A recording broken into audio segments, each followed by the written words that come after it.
Eto, pag-usapan natin kalagayan ni PRRD. Unang pinalaga ng Vice Presidente ang umano'y welfare check ng gobyerno ng Pilipinas na hindi ipinaalam sa pamilya.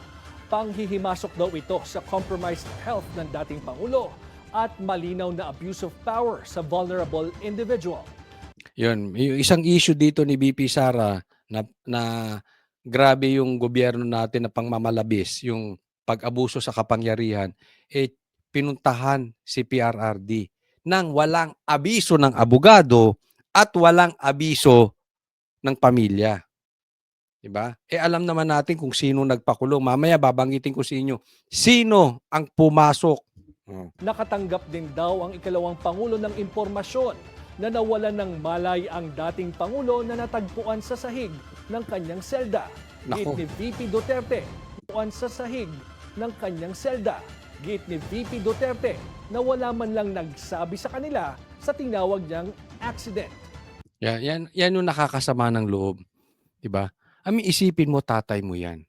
79 years old. Ilang taon na ba si PRRD? Late 70s, di ba? Alam naman natin, nakikita na natin sa paglalakad niya, lagi nga siya may security na sasaluhin siya kung sakaling matumba siya. Nakikita natin na matutumbahin na siya, wala na siya yung balance eh. Obvious naman yun eh. No? Unless may pagkatalagang evil ka sa sarili mo na talagang gusto mo na lang masaktan si PRRD, gusto mong patayin si PRRD. Pero, katulad niyan, maling-mali ng ICC yan. Bumagsak si PRRD, bumulagta sa sahig, tumama ang ulo. Si BP Sara mismo may sabi niyan. Tumama ang ulo. Hindi man lang inabisuhan ng pamilya. Pambihira naman. Kaya nga alam nyo, dapat ma-release na to si PRRD. Hindi naman tatakas yun. Saan pupunta yan? Hindi nga makalakad ng maayos. Napakawalang puso. Alam nyo, hindi makakalimutan ng mga Pilipino. Itong pag may nangyari kay PRRD, itong gahaman na Bongbong Marcos, hindi makakalimutan ng mga Pilipino. Dapat dalhin na yan sa ospital, dalhin sa bahay, yung may makakapag-alaga. Pagtatayo, mayroong mag-a-assist. Ano pa ba ang magagawa nung matanda? Mapakawalang puso nyo. Napakademonyo nyo, mga animal kayo.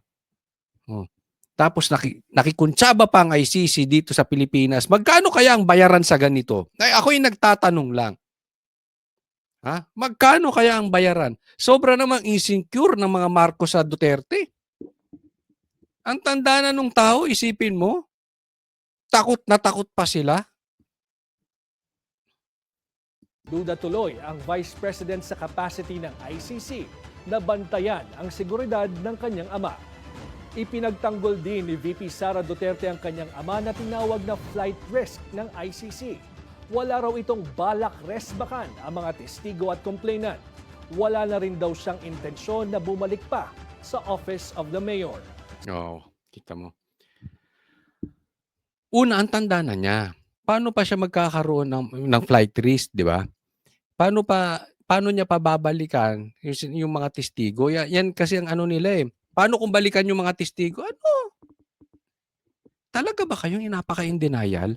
Kitang-kita nyo na yung matanda. Tama si BP Sara, sinasabi niya na hindi, nailalagay ko yung sarili ko kasi kay BP Sara na kailangan, yung tatay namin, since nilagay nyo dyan, kaya nyo protektahan. Lumalabas, hindi nyo kayang protektahan. Bumulagta sa sahig. Pinasok ng Pilipinas. Alam nyong lahat, kasasama ng kalusugan ni PRRD yun. Tingnan nyo. Talagang papatayin nitong si Bongbong at nitong ICC si PRRD. Yung ginagawa nyong yan, papatayin nyo talaga si PRRD. Hindi man intentional.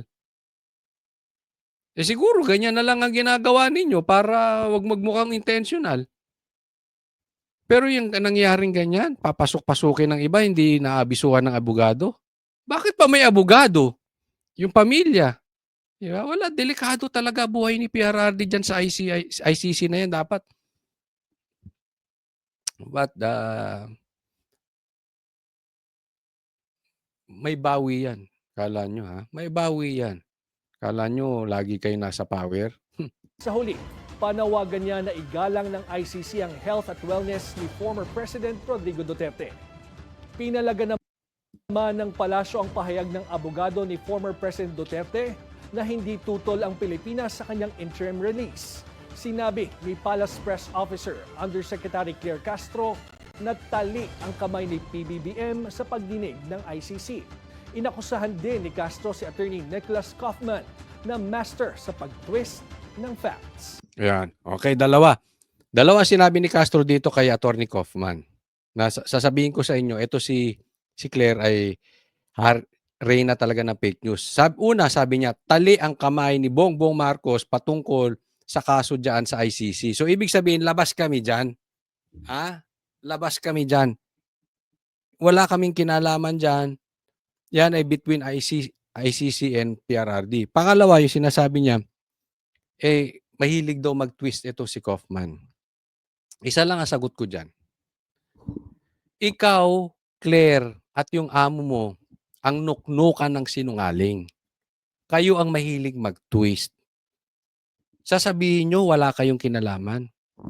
Ito, sinabi ng presidente mo, Claire, na hindi pa papasukin yung ICC. Pero pinapasok nyo. Sinabi ng presidente na hindi pa papasukin ng US base, yung EDCA. Saan katutak ang EDCA dumating? Di ba?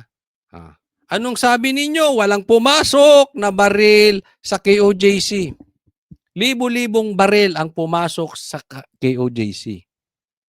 Ngayon, sino ang fake news, Claire? Sige. Sabihin mo, sino ang fake news? Sinong papaniwalaan ng tao? Si Kaufman o ikaw? At saka si Bongbong?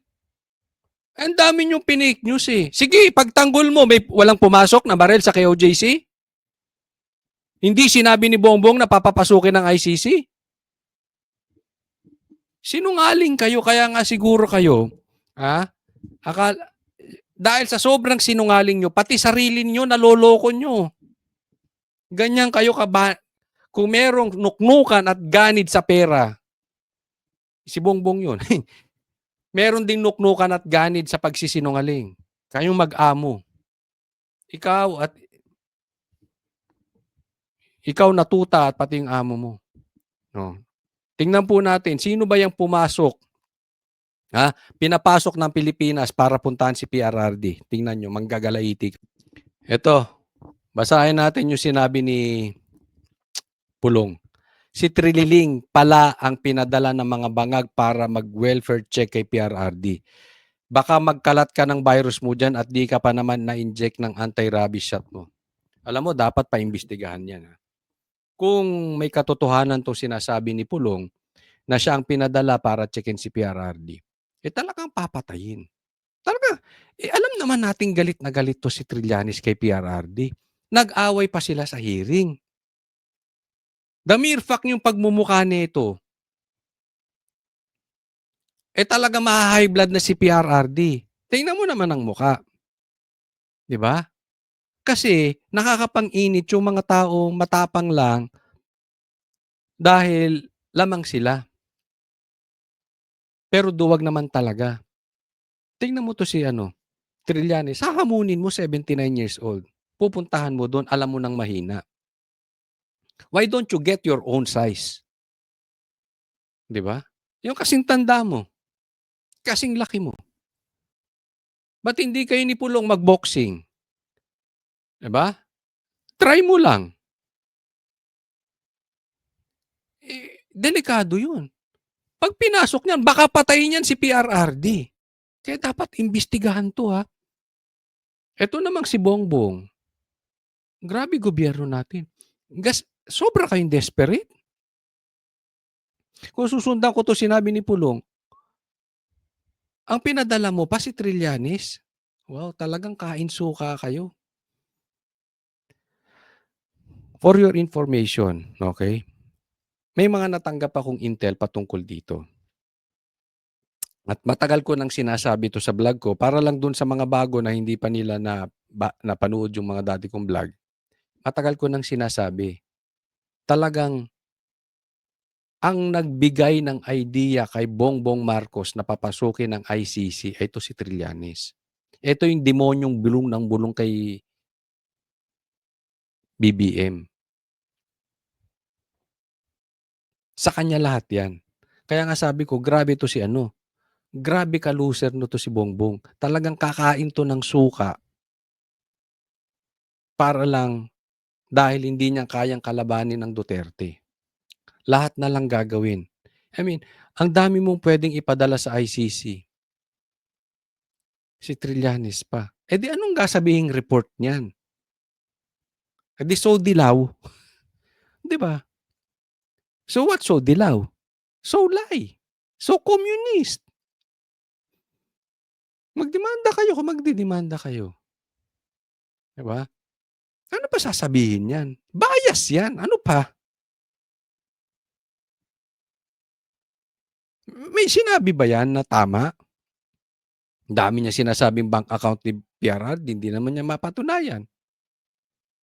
Hanggang ngayon tahol lang ng tahol. Marcos, you are so loser. Nakaasa ka sa isang loser. Pero tandaan natin, Marcos, the clock is ticking. Hindi ka man matanggal until 2028. There will be a time of reckoning. Dalhin mo na yung pera na mananakaw nyo sa ibang bansa dahil pagdating ng 2028, makikita nyo. Next po tayo. Ito po, tingnan natin itong post ni Tiglaw sa Facebook. Sabi niya, they would rather remove me than go after the mastermind of this grand robbery. I don't get it. Mayor Magalong. Di ba nag-resign to si Magalong? Isa siya doon sa mag-iimbestiga o magiging advisor sa investigasyon na tinayo ni Bongbong Marcos, yung ICI. Sa tunayan, si Magalong lang ang credible doon. Kasi una pa lang sinasabi niya na may ebidensya siya. Kaya nga napilitan siya roon. Ang duda ko rito, babasahin mo, read between the lines, they would rather remove me than go after the masterminds. Kasi si Mayor Magalong, duduluhin niya talaga eh. Duduluhin niya to. Anong ibig sabihin? Ang target nito, hindi parang yung target ni Lacson, ni Erwin, at ni Tito Soto. Yung investigasyon ng mga tuta na yan, ang target lang yan, DPWH, secretary, contractors. Hindi niyan talaga duduluhin yung sila Tambi, sila Bongbong Marcos. Pero si Mayor Magalong, ang target niyan, mastermind, dapat doon ang focus. Kaya nga, pinaiimbestigahan ni Bongbong Marcos, ito si Magalong, kung fit ba siya, kung wala ba silang nalabag na batas. Biglang nagkaganon. Di ba, nagka-issue?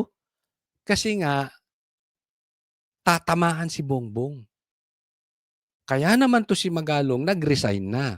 Instead, na masira yung credibility ng ICI, na hindi naman talaga mag-iimbestiga kung hindi iimbestigahan lang yung mga bubwit, yung mga sapsap, dapat ang iniimbestigahan nyo yung malalaking isda, yung mga pating, yung mga mastermind in short. So nag-resign siya para na lang hindi mabahiran ng yung credibility ng ICI. Ang problema, nung nag-resign siya, wala na talagang credibility yung ICI. Kasi ang tinitingnan lang ng tao dyan na may credibility sa ICI ay si Magalong. Dahil yung ICI ay ang nag-assign dyan si Bongbong din. Nagigets nyo? Unlike si Magalong, kahit nilagay dyan ni Bongbong, may pasabog na siya una pa lang. Kaya dapat susundan ng tao yan, magpapasabog si Magalong ng madami. Hindi siya matatali kasi nakikinig ang tao, mayroon na siyang inunang pasabog eh. Nagigets nyo? Ngayon, wala nang credibility ang ICI. Pustahan tayo. Pustahan tayo. Hindi iimbestigahan. Lalabas na malinis si Tambi tsaka si Marcos diyan sa ICI na yan. Gusto nyo pumusta kayo mga dilawan? Ngayon pa lang nagma-mind conditioning na si Claire eh, di ba? Anong sabi ni Claire? Nung tinanong, hindi ba bakit si Bongbong lang ang hindi nababanggit? Bukas naman kayong imbestigahan si Bongbong. Kunwari, imbestigahan nyo. Pero ako yung nagpapaalala. Wala pang gumawa ng presidente na nagpaimbestiga ng flood control. Si Bongbong lang. Kaya siya matapang gawin yun kasi malinis siya. So, sineset up na. Sineset up na ni Claire. Nagtatago na sa saya si Bongbong, nandoon na. Sineset up na ni Claire na, ay, hindi talaga may imbestigahan si Bongbong. Bakit? Inosente siya. Diba? So, alam na alam natin ang gagawin ng ICI, papatunayan lang niyan, sasabihin lang niya, inosente si Bongbong. Kitang-kita na yung turn of events eh. Kumo-connect na eh. Kaya yung tigil nyo na yung ICI na yan. Kung wala lang din si Magalong dyan sa lintik na ICI na yan, uubusin nyo lang ang pera ng taong bayan, masasayang lang ang pera ng taong bayan, gastos lang yan ang pera ng bayan, wala ding mangyayari, tigil nyo na yan. Niloloko nyo lang taong bayan. Hindi nyo naman naloloko. Diba? So wag na yan. Wala talaga mangyayari sa mga investigasyon. Eto, tingnan nyo tong. Kaya nga naman, sundan natin yung sinasabi ni Claire na malinis si Bongbong Marcos. Pero tingnan natin, yung pinost ni Kiko Barsaga, Mayor Magalong, let us call for the investigation into the corruption of Martin Romualdez and Sandro Marcos. Let's fight corruption together alongside the Filipino people. Yan. Ngayon, makalusot man si Bongbong Marcos dahil nagtago na siya sa palda ni Claire at sinasabing kaya nga siya nagpapaimbestiga dahil malinis siya. Si Sandro, malabong wala yan. Simulan mo, yung sinasabi ni Chanko na nagkabigayan doon sa mga pumirma sa impeachment kay BP Sara. Kaya kita mo, tahimik yung mga animal. Daming tahimik na congressman. Hindi dahil siguro hindi sila nagagalit kay Tambi, kung hindi, nakatanggap din sila eh. Paano sila papalag? Di ba? Hindi nga kasing laki nung natanggap ni Saldico, pero tumanggap din yung mga yan. Yan, una, diyan ka magsimula, Mayor Magalong. And I suggest, punta ka na sa Senado. Huwag mo nang punta. Wala kang maaasahan sa Kongreso. Tinigil na nga nila yung hearing nila sa Kongreso, di ba? Punta ka sa Senado. Doon mo isiwalat. Imposibleng di nakatanggap yan si Sandro. Doon mo simulan sa impeachment. Tapos, ilatag mo na doon. Kasi narinig ko yung interview mo eh. Alam naman nila yan eh. Alam nila kung sinong corrupt dyan. Latag mo ron. Eto yung mga ghost project sa Ilocos. Eto yung ghost project sa Leyte. Tapos na usapan. Tandaan po ninyo, si Marcos na lang ang hindi nababanggit. Pero nasayaran to ni nung Marine, nasayaran niya na nag-deliver siya sa Malacanang. Sino bang nasa Malacanang? Although hindi pa nababanggit si Marcos. But eto good news. Eto good news to. Meron pang Marine na sasalita. Alam mo, dapat kayo mga Marine magsalita kayo. Kasi talagang ininsulto kayo. Kayo Marine, kaya kayo nandiyan dyan is para ipagtanggol ang konstitusyon. Ipagtanggol ang Pilipinas, ipagtanggol ang taong bayan. Tapos ginamit kayo, ang iba sa inyo, sa illegal. Ginamit sa krimen. That is plainly insulting you, your institution, insulting the Marines. Kaya naman nga, ang sabi nga ni Defensor, merong magsasalita. Merong susunod na magwi-witness. Yan ang antayin natin. Isa na lang po. Isang tuta na lang ang magsalita at banggitin si Marcos. Tingnan nyo, tapos na to. dire-diretso na 'to. Yung malaking tuta, yung mga katulad nila Tito Soto, yung talagang sobrang tanggal, tatandaan ninyo, kayong mga pulitiko, baka in denial kayo. Ang pagpunta nyo kay BBM ay political suicide. 'Pag too late kayong lumipat, hindi na kayo tatanggapin. Ngayon kayo magsalita, kahit tuta ka, makikinig pa ang kabilang panig. Kasi nagsalita ka ng maaga. Isa na lang ang magsalita at bumaligtad. Tapos na po ito. Kaya nga, antay-antay lang tayo. Alam ko maraming ano diyan, mga nakikiramdam na. Kayong mga gusto nyo pang may magkaroon ng karir sa politika, we encourage you. Magsalita na kayo. Kasi alam namin meron kayong alam. Natatakot lang kayo. Konting panahon na lang, konting tiis. Sama-sama tayo. Ibuko nyo na ang kagaguhan ng gobyernong ito. Tatandaan ninyo, si Bongbong wala na talaga yan. Tapos na ang karir niyan. Tapos na ang Marcos. Gaya ng sabi ni Guanzon, I believe that. Tapos na ang Marcos. It's going to be a battle of the red, PRRD, Duterte, and yung mga komunista, yan dilaw, yung pink, pula, wala na yan. Kaya mag-isip-isip na kayo, ha? Okay, maraming salamat po. Ako'y nagpapaalala, subaybayan niyo lahat ng mga vlogs ko. So, sa bawat araw, ako'y mayroong mga 2 to 4 vlogs. Pag-usapan natin itong si Sandro Marcos. Tulan ni dating COMELEC Commissioner Rowena Guanzon ang banat sa kanya ni Presidential son at House Majority Leader Sandro Marcos. Nitong nakarang araw kasi matapang na sinabi ni Guanzon na wala na raw boboto sa mga Marcos sa susunod na eleksyon. At kawawa si Sandro dahil binahiran na umano ni Lady 1st District Representative Martin Romualdez ang kanilang dinastiya at hindi na sila iboboto ng mga tao. Yan. Totoo naman ha. Sabi, kawawa naman si Sandro, ikaw na sana ang political dynasty na parents mo pero sinira ng Romualdez.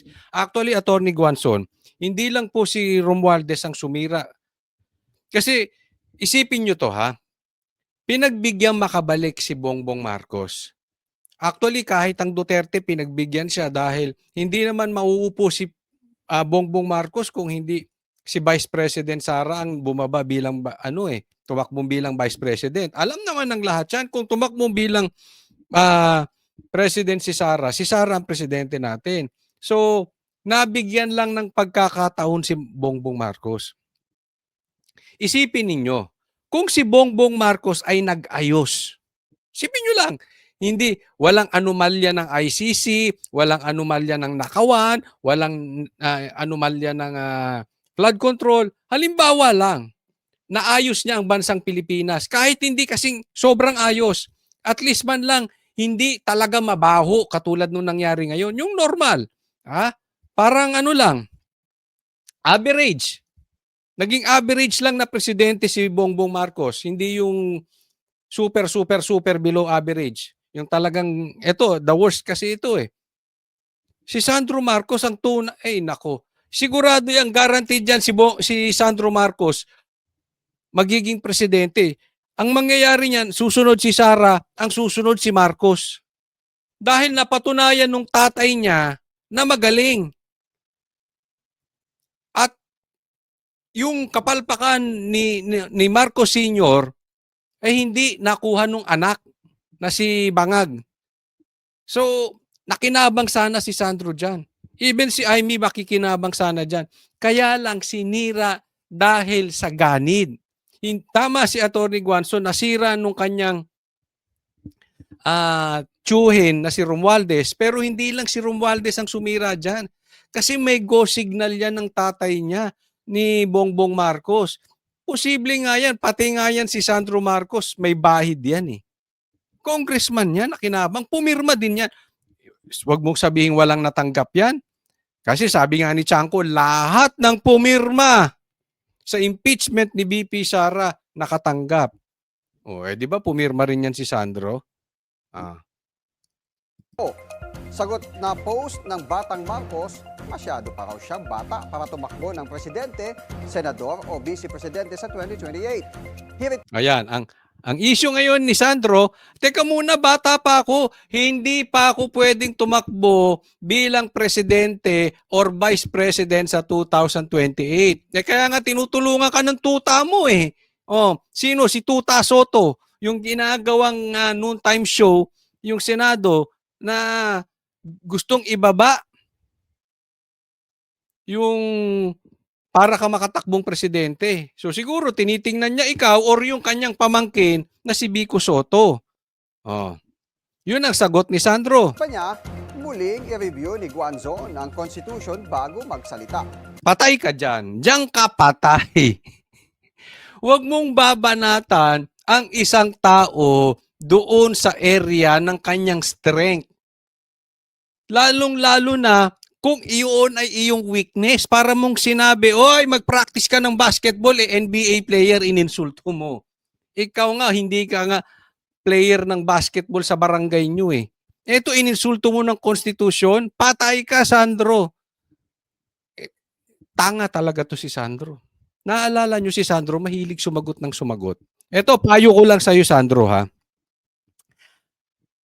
Pangalawang payo ko na sa ito, paabutin nyo nga sa tao na ito. Ha? Kasi lagi ko na itong pinapayuhan, hindi naman nakikinig eh. Una, binanatan niya si Basti. Di ba? Sabi ko, kung babanat ka lang at hindi mo kayang bumanat ng tuloy-tuloy, nagmumukha kang bakla. Nagmumukha kang duwag. Tapos, tatahimik ka na lang. Di ba nagkaroon din sila ng ni Baste, binanatan siya ni Baste, sumagot siya. Si Baste, si Pulong ata yun, si Pulong. Sumagot si Pulong, ano sabi niya? Oh, drug test tayo. O kita mo, hanggang ngayon, hindi sumasagot. E di anong tingin ng taong bayan sa'yo? Parehas kayo ng tatay mong adik. Di ba? Kung ikaw matalino or makikipag-asaran ka, make sure hindi ka iyakin. Hindi ka atrasin. Di ba? Parang ganyan yung nakikita ko sa kalsada. Oo, nagro-road rage. Mga amon, sisigaw-sigaw pag nilabasan ng baril. Biglang time. Kaya sabi ko, hindi ko sinasabing tama yung road rage, mali po yun. Pero itong si Sandro, hindi ka na ngayon makakasagot dahil sasagutin. Pakinggan ninyo ang sagot ni Guanzon. Buwelta naman ng abogada, masyado raw ambisyoso si Sandro dahil hindi lang naman siya ang Marcos sa politika.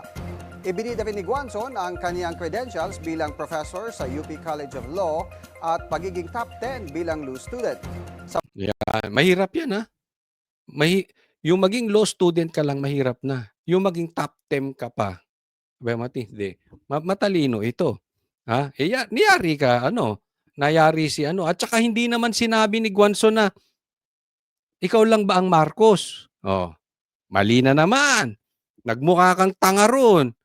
Di ba? Nagmukha kang bobo. Pangalawa, sinabi ba ni Guanzon na pagka-presidente o vice president, ang dami naman posisyong pwede mong takbuhan eh. Di ba? Na pwede kang tumakbo. So ang daming mali ni Sandro. Tingnan mo. Binanatan niya ni Guanzon. Tingnan mo ngayon kung sasagot yan. Di tatahimik ka lang. E di anong nangyari sa'yo? Uhuging atrasin. Di ba? Huwag ka na kasing banat na. Alam mo, Sandro, parehas kayo ng tatay mo. Ha? Atrasin kayo eh. Kaya lang naman kayo na, halimbawa si Bongbong, kaya lang naman nakakasagot yan dahil kay Claire eh. So wag ka na makipagdebate kasi hindi nyo talaga area yan. Alam nyong area nyo, kung saan lang kayo malakas, Marcos, yung apelyido nyong Marcos. Pero sira na rin. Mamaya pag-uusapan natin yan. Sira na rin. Yan nga lang ang kalakasan nyo. Other than that, kung hindi kayo Marcos, wala kayo. Sigurado pulubi kayo. Wala kayong alam eh. Bobo pa kayo. Tapos, urungin pa kayo. Uhuging urungin. O, di ba? Huwag ka na makikipag-asaran. Hindi nyo area yan. Kung ako sa'yo, gayahin mo yung tatay mo. Kumuha ka ng tagapagsalitang babae. Para lagi kang ipagtatanggol. Tuwing may babanat sa'yo, siya ang sasagot. Yun. Kasi makakasagot pa. Tsaka kunin mo babae para hindi masyadong mabakbakan, medyo nahihirapan yung mga lalaki bakbakan. Kasi kung lalaki din yan, talagang bababuyin yan. Pero syempre, babae. So hindi mababoy ng kalalakihan. So ganun magtago, Sandro. Ha? Ayusin mo. Ikaw naman, magtatago ka na lang, hindi ka pa marunong. Alam mo kayong pamilya, ha? Tingnan mo yung tatay mo, anong namana dun sa lolo mo? Anong sigaw ng dilaw? 'Di ba? Diktador kayo, magnanakaw. Parang di umano, ganyan din ginagawa ng tatay mo. O, di ba? May bahid din. Dati, may mga, ewan ko kung totoo ito. Kayo na sumagot sa mga manunood. Under Disaya daw din yung lolo mo. Ano ba tong tatay mo? Di under Disaya din. Hindi rin makasagot. Nakatago nga kay Claire. Kuha ka na. Kuha ka. Kuha ka ng sasagot para sa'yo, para makatago ka sa palda. Okay? Sige, tuloy. May hamon na magdebate na lang sila Patay ka tungkol sa dyan. konstitusyon. Debate. Anong gagawin ngayon ni Sandro? Hinamon siya ng debate. Anong gagawin ni Sandro? Tahimik na. Or, kung ako tagapagpayo mo, kuha ka. Sasagutin ngayon si Guanzon. Di ba? Ganun advice. Kasi dito wala ka nang masasagot. Hinamon ka ng debate. Para kang nag-suicide pag lumabang ka ng debate dito kay Guanzon. Wala kang kaalam-alam. Di ba? Kasi binanata mo patungkol sa konstitusyon eh. O di hamunin ka niyan. Ito papakita ko sa inyo. Kasi mas magandang nakikita nyo at napapanood. Ito, pakinggan mismo natin yung sagot ni Guanzon. Ko konstitusyon? Oy, Congressman Sandro. Huwag mo ako hamunin sa konstitusyon, baka hamunin kita ng debate sa konstitusyon, ha, anak? Naku, anak mo pala yun? Ay, bangag ka, Guanzon? Hindi ako nagtatanong lang, ha? Nagtatanong kasi hinamon yan eh. Anak mo. Hoy, nasikmura mo yon? Attorney naman, pambira ka. Hindi nga. Oy, chismis yan, ha? Oo, gusto kitang ma-interview. Naudlot-udlot na yung interview ko kay attorney. Pero anak mo pala yun. Uy. Tibay pala sikmura mo. Nako. Matalino to. Huwag mo hahamunin pagdating sa Constitution. Yan yung sinasabi ko sa'yo. Dapat, posible hinamon mo na lang sa Inglesan. Diba? Baka may chance ka. Pero magaling din to mag-English. O siguro, hinamon mo na lang kung sa kalalamang, sa paliitan. Di ba? Yung alam mong, pagka nang insulto ka, you make sure, wag mong i-insultuhin yung strength. Patay ka. Pero anak talaga? Kasi alam mo, di ba may mga chismis, may mga anak daw sila na, hindi ko alam kung totoo yun, na hindi raw kamukha. Parang di naman niya hawig si Sandro. Sinabi niya anak niya eh. Ulitin natin. Hamunin kita ng debate sa konstitusyon, ha, anak? No profession. Mapapahiya ka sa akin. Anak, huwag kang ganyan. Huwag mo challenge ng mga constitutional law, local government, election law. Huwag na. Pwede siguro, nakaisip ako. Talak. Nakaisip ako, pwede mong hamunin next time. Ito, may panalo ka rito kay Guanzon, sigurado ako. Huwag na yung Constitution, patay ka. Yung huwag Constitution, pero nagsisimula din sa letter C. Coke, yan, labanan mo. Labanan mo ng pag-chup-chup ng Coke. Ayan yung may Coke sa harap ni Guanzon. Panalo kayo dyan. Panalo kayo mag-ama. Oo. Paramihan na machuchup-chup na Coke. Hindi mananalo to si Guanzon sa'yo. Panalo ang Marcos doon. Lalo ka na, Sandro, bata-bata ka eh. Just do what you do best. Dumedi ka muna. Ay, nako, ininsulto pa. Attorney, ako'y may tanong lang ha, may tanong. Talagang naiintriga ako sa mga sinabi mo kanina. Anak, ngayon dumede ka muna. Breastfeed po ba siya? Ha? Kasi di, ito ha, scientific to, Attorney Guanzon. Ang breastfeed daw na mga bata matatalino at healthy. Ay, scientific yan, hindi yan lang ako nagsabi niyan. Pero palagay ko, attorney, parang hindi naman breastfeed si ano eh. Si Sandro, parang ano, parang pagkapanganak, dumiretso agad sa bote. Ano po ba? Pakilinaw. Kasi alam mo, sa batas kailangan ano eh, walang bahid ng kailangan clear. Ah. Ano ba ibig mo sabihin ng dumede ka muna? Breastfeed ulit. Ganyan ba? Ganyan ba? Or diretso sa bote? Oh. Bago mo ako i-challenge ng mga constitutional law na yan, Mario.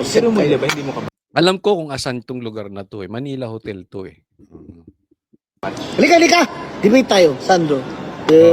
Yung kapi-kapi lang ba? Para ma-educate lang yung mga tao. Oy! Ang ganda yung kape-kape, tapos debate, tapos dedede. Ay! Nako, pabira. Hindi bastos yun, hindi literal na padededein. Ibig sabihin yung pakakainin ng alikabok. Oo, anong gagawin ni Sandro sa konstitusyon pagkakalaban niya ito? Wala na. Siguro concert yan. Pagalingan kayo kung yung mga kilalang nag-concert, saan sila nag-concert, saan lugar, ano yung mga kanta ng mga kilalang artist ngayon, mga K-pop, gano'n. Yan, may laban diyan si Sandro. Oo, pero wala. Okay, next po tayo. Mamaya, pag-uusapan natin yung kalagayan ni PRRD. Papakawalan na ba siya? Nakawala, na-release na sa dahig. Maayos na ba ang kalagayan niya kasi natagpo ang nakabulagta. Okay, mamaya pag-usapan natin niya pero dito muna tayo. Okay, maganda tong pakinggan natin. Pa lang kami nagnanakaw na kayo. Wala kayong kabusugan. Hanggang ngayon nagnanakaw pa rin kayo. Ay mismo! Mismo! Pinanganak ako, nagnanakaw na yung tatay. Hanggang ngayon, nagnanakaw pa rin. Umisip tayo. Sige, tanong ko lang ito sa mga manonood. Tanong lang to, okay? Wala na tayong pinagbibintangan. Humanap kayo banggitin ninyo dyan sa comment section ang isang pinakamalaking apelyido na problema ng bansang Pilipinas ever. Na yung tipong, itong apelyido na ito yung pinakamasama na asensado ang Pilipinas sana kung wala itong apelyidong to. Kung hindi man lang sana sila pinanganak sa Pilipinas. Sige, lagay nyo dyan. Ang gaganda na ng buhay nyo, magandang bahay, magandang kotse, sa mga ninakaw nyo nung araw. At kung mapapansin nyo, iisa lang ang apelyido nyo. Sino binabanggit nito? Ang gaganda na ng buhay nyo, bahay nyo, kotse nyo, marangya kayo, mayayaman kayo dahil sa mga ninakaw nyo dati. Sino naiisip nyo? Kung merong the name that cannot be mentioned, meron din yung the name, the thief of all thieves. Ang magnanakaw ng mga magnanakaw. May kasabihan, ang magnanakaw ay kamag-anak ng adik. Iisa lang yan. Iisang lahi yan. Isang bansa yan. Lolo nyo, tatay nyo, kapatid nyo, pinsan nyo. Naku, masakit yun. Lolo nyo, pangalanan, lagay nyo. Sino yung magnanakaw na lolo? Tatay nyo. Lagay nyo, sino yung magnanakaw na tatay nyo? Kapatid, naku, eto maraming magagalit sa aking mga kaibigan kong vlogger. Kapatid nyo. Magnanakaw. pinsan nyo. Oh, sino yung yan. Yan yung mga binanggit. Lolo, tatay, kapatid, pinsan. Magnanakaw. Nalagay nyo dyan. Oh. Team magnanakaw. Kayo ang nagnanakaw mula noon hanggang ngayon sa gobyerno. Ang kakapal ng mukha nyo. Mismo. Alam mo, kaya nga sabi ko sa inyo, yung apelyidong yan, kung hindi sana nabuhay sa Pilipinas, hindi ko alam kung ano ba talaga purpose nila sa Pilipinas. Bakit hindi na lang yung hinayaang mabuhay sa Amerika? Total, mayaman sila doon. At dito pa sila. Wala lang yung apat na yan, yung tatay, yung lolo, yung pinsan at yung kapatid. Wala tayong problema. Yung apat na yan. Siguro hindi man tayo kasing yaman ng Japan, pero lamang tayo doon sa Malaysia. Kasi before, lamang naman tayo dyan eh. Lamang tayo sa Malaysia, lamang tayo sa Thailand, lamang tayo sa Taiwan, lamang tayo sa Cambodia, lamang tayo sa Vietnam. Ngayon, dahil sa apat na yan, isang apelyido, walang kabusugan sa nakaw. Ang rangyana ng buhay, ayaw pang tigilan ng mga Pilipino. Yung mga Pilipino naman kasi, pabudol naman kasi kayo ng pabudol. Pambihira. Ako po yung nananawagan sa ating legislative branch ng government, sa ating mataas na kapulungan at sa ating mababang kapulungan ng Kongreso. Sabi niya Senado at saka sa Kongreso, anong panawagan mo? Para po matigil na ang pagnanakaw sa kaban ng bayan. Paano? Ang mga ganid, swapang, Ano matitigil ang pagnanakaw? makakapal ang muka. Hmm. Urgent po, gumawa kayo ng batas. Yan ang sinasabi ko. Alin? Anong batas? Kung sino man pong nagtatrabaho sa gobyerno ang magnakaw ng piso hanggang trillion pesos, bitay ang hatol. Ay ayaw nga ni Risa Ontiveros yan, ayaw ng dilawan yan. Simba ng simba yung mga yun eh. Nasa harap pa sila nagsisimba. Pagpatay daw yung death penalty. Ayaw ni Risa yan. Kaya nga ako nadududa ako sa tingin ko talaga, in my honest opinion, hindi ako namumulitika. Sa tingin ko talaga, magnanakaw yan si Risa. Kontrahin mo ba naman? Titinan nyo ha, bakit sa Amerika, kung tama ang aking facts, yung iba ayaw ng abortion. Yung iba gusto ng abortion. Sino may gusto ng abortion? Hindi magpapa-abort. Yung iba ayaw sa drug test. Yung iba gusto sa drug test. Sino ayaw sa drug test? Di yung addict. Kaya hindi mapasa-pasa. Ha? Sir, Bayani, nakita pa kita sa rally nung ando doon. Kami nga lang doon medyo nagtapang-tapangan nga lang kami doon dahil ano yun? Ang daming nagrarally, yung mga ipokrito, yung hindi na nila matanggap yung kulay nilang dilaw, kaya pinalitan ng pink. Hindi rin ubra yung pink. Hindi na sila nagtatali ng yellow ribbon. White ribbon na sila. Sigaw ko, Marcos resign. Marcos resign. Wala namang pumalag. Anyway, no? Paano mapapasa yan? Ang daming magnanakaw na congressman, hindi papasa yan. O kahit pumasa sa Congress, papasa rin ba yan sa Senado? Hindi rin. Kahit pumasa yan, pipirmahan ba ni Bongbong yan? Hindi lalo. Magnanakaw yan. Sila magnanakaw. Paano mo bibigyan ng death penalty? Kaya matagal nang sinisigaw yan. Bata pa ako. Yan na ang gustong gawin. Di pa ako tuli. Tuli na ako ngayon ha. Uy. Hanggang ngayon yan pa rin ang sigaw. Hindi nangyari. Bakit puro magnanakaw yung mga yan?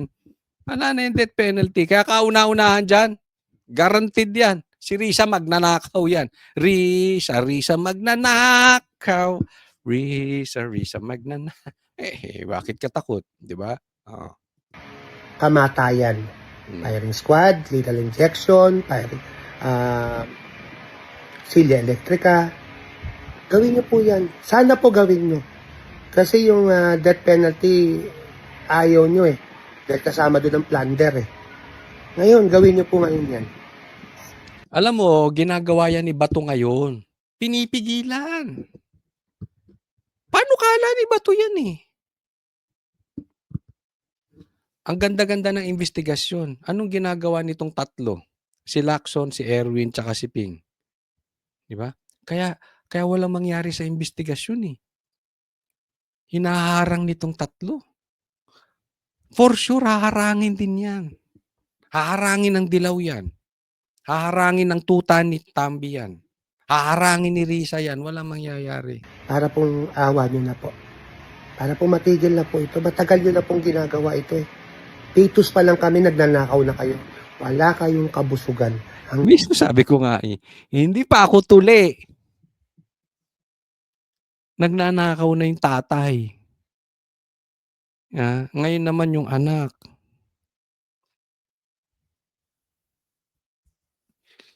Tapos nag-EDSA, pinalitan. Ganun din. Pinapasok. Lumaganap ang komunista, NPA. Naghayahay ang mga animal. Sabi ko, ano bang nangyari sa... Magnanakaw, pinalitan ng mga komunista. Animal, nagsipasok ang mga animal. Hanggang ngayon, nagnanakaw pa rin kayo. Ang gaganda na ng buhay nyo, magandang bahay, magandang kotse. Kasi kung may mga manonood sa ating bata, hindi pa siguro nila alam eh. Pero yan ang nangyari, yung parang dilema eh. Papalitan ba natin si Bongbong? Ay si Mark. Nag-EDSA. Kala gaginhawa ang buhay. Wala. Hindi ko makalimutan yun. Nagkaroon ng scheduled brownout, water interruption, kaliwat kanan na kudeta. Nagkudeta yan si Trillanes. Kaya lang naman yan eh. Kaya nga sabi nila, bakla yan si Trillanes. Nagkudeta tapos susuko din. Dapat pag nagkudikta ka, patay na kung patay. Wag ka na, kung hindi mo lang kaya, panindigan yung sinasabi mo, wag ka nang magkudeta. Nagkudeta. Saan siya pupunta? Doon din pala sa Dilaw. Tapos sumuko lang din. Diba? Pero yung mga bata nga, hindi nila naiintindihan niya. Pero ang dilema noon is, magnanakaw, pagkatapos, ang sumunod na problema natin, alam nyo kung ano? Pinasok tayo ng komunista, NPA. Wala talaga. Ang gulo. Pambihira. Sa mga ninakaw nyo nung araw. At kung mapapansin nyo, iisa lang ang apelido nyo. Ano? Sige. Ano yung apelyido na pinakamalaking problema ng bansang Pilipinas? Pakilagay po dyan.